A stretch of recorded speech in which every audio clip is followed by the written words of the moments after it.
नमस्कार सर्वांना. मी येथे 3 शिळ्या चपात्या राहिल्या होत्या, त्या वाळवून मिक्सरला बारीक करून मी येथे त्याचा चिवडा बनवत आहे.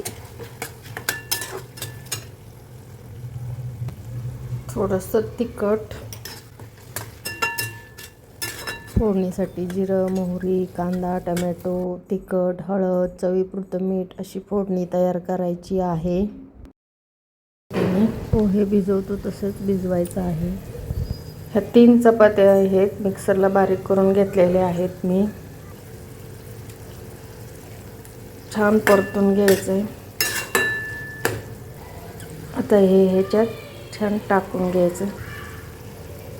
चपाती वाळवून मिक्सरला बारीक केलेले पोहे भिजवतो तसंच आपण भिजवायचं आहे.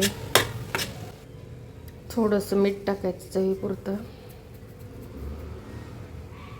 छान मिक्स करून घ्यायचं आणि याला झाकण टाकून छान वाफवून घ्यायचं. छान लागतं मस्त नाश्त्याला. 3 चपात्या शिल्लक राहिलेल्या होत्या माझ्या, ते मिक्सरला बारीक करून घेतल्या मी.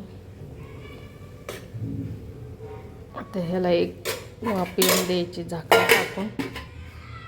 10 मिनटं छान होते. घ्यायचं.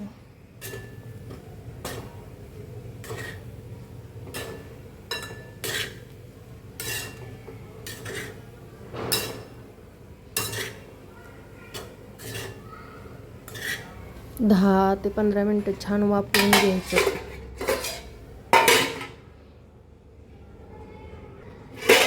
तर हे आपला चपातीचा चिवडा तयार आहे. छान वाफवलं. थोडी कोथिंबीर टाकायची.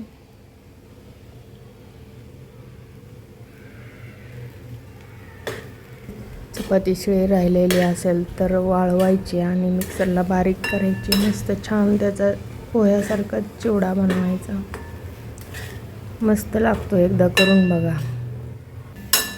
अशा प्रकारे आपलं हे नाश्त्याला पण खाऊ शकता तुम्ही. किती छान झालंय बघा, एकदा करून बघा. थोडंसं लिंबू पिळायचं ह्याच्यात, मस्तपैकी असा नाश्ता छान तयार. लाईक करा, शेअर करा, सबस्क्राईब करा. धन्यवाद.